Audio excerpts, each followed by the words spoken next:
Setiap tahun pasti ada aja perayaan dengan hiasan hati, bunga, dan coklat di mana-mana. Tapi pernah kepikiran gak sih apa sebenarnya yang kita rayakan di hari Valentine?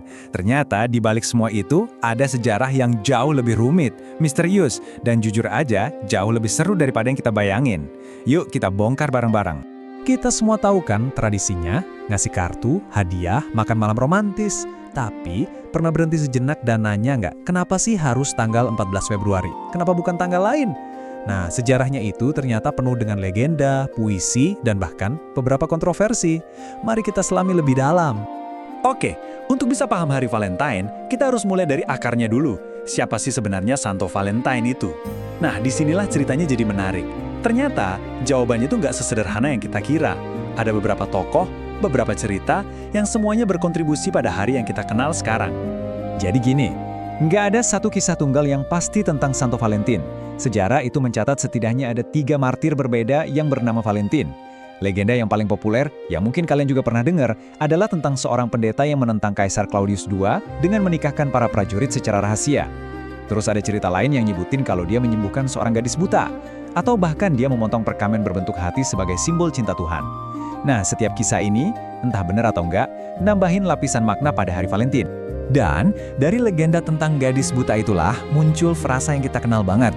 Katanya sih, sebelum dieksekusi, Valentine ngirim surat terakhir ke gadis yang dia sembuhin, terus dia tanda tangan dengan kata-kata, "Dari Valentine-mu." Inilah yang diyakini sebagai Valentine pertama di dunia, sebuah pesan perpisahan yang kemudian jadi simbol cinta abadi. Jadi pertanyaannya sekarang, gimana ceritanya sebuah hari untuk memperingati seorang martir bisa berubah jadi perayaan cinta romantis global? Ini pertanyaan yang menarik banget dan jawabannya bakal membawa kita ke dunia sastra dan puisi. Yuk kita lanjut dan lihat gimana hari ini berkembang dari pengorbanan suci jadi surat cinta. Pergeseran ini nggak terjadi dalam semalam loh, butuh berabad-abad dan peran seorang penyair di sini tuh besar banget. Titik baliknya itu terjadi pada abad pertengahan. Ada penyair Inggris Geoffrey Chaucer. Dalam puisinya Parlement of Fools, dialah orang pertama yang menghubungkan hari Saint Valentine dengan cinta romantis. Gak lama setelah itu, tahun 1415, seorang bangsawan Perancis yang dipenjara, Duke of Orleans, nulis surat cinta buat istrinya yang dianggap sebagai salah satu kartu Valentine paling awal yang pernah ada. Lalu kita punya surat dari tahun 1477, di mana seorang wanita bernama Marjorie Bruce dengan jelas menyebut tunangannya sebagai Valentine-ku yang sangat terkasih. Jadi poin pentingnya adalah sastra dan surat-surat pribadi inilah yang rubah hari ini selamanya. Kita lompat ke zaman sekarang dan hari Valentine udah jadi fenomena global, dirayain di hampir setiap sudut dunia. Tapi yang menarik adalah gimana setiap budaya mengadaptasi hari ini, memberinya sentuhan lokal yang unik dan kadang ya mengejutkan. Coba deh, lihat perbandingan ini. Di Finlandia dan Estonia, 14 Februari itu bukan tentang cinta romantis, tapi hari teman.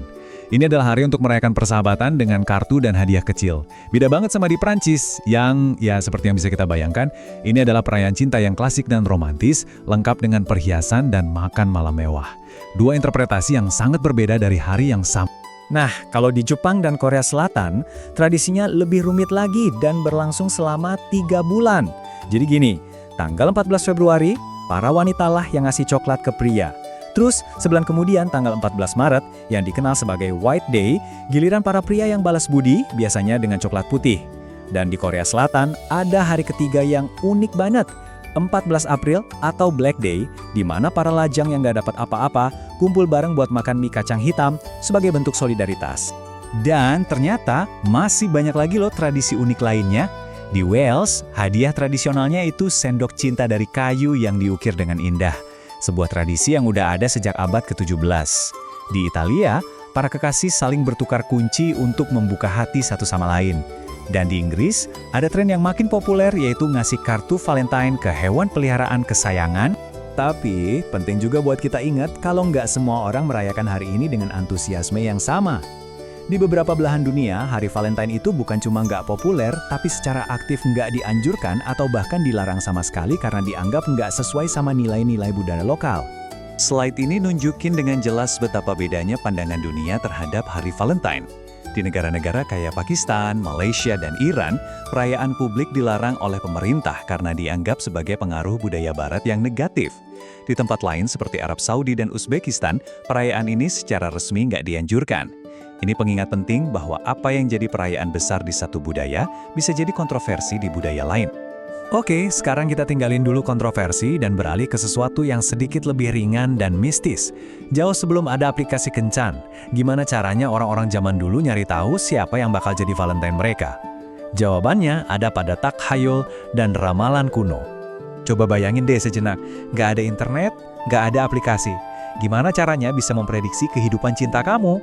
Nah, ternyata hari Valentine dulunya dianggap sebagai waktu yang tepat untuk melakukan ramalan semacam itu. Siap dengar beberapa di antaranya?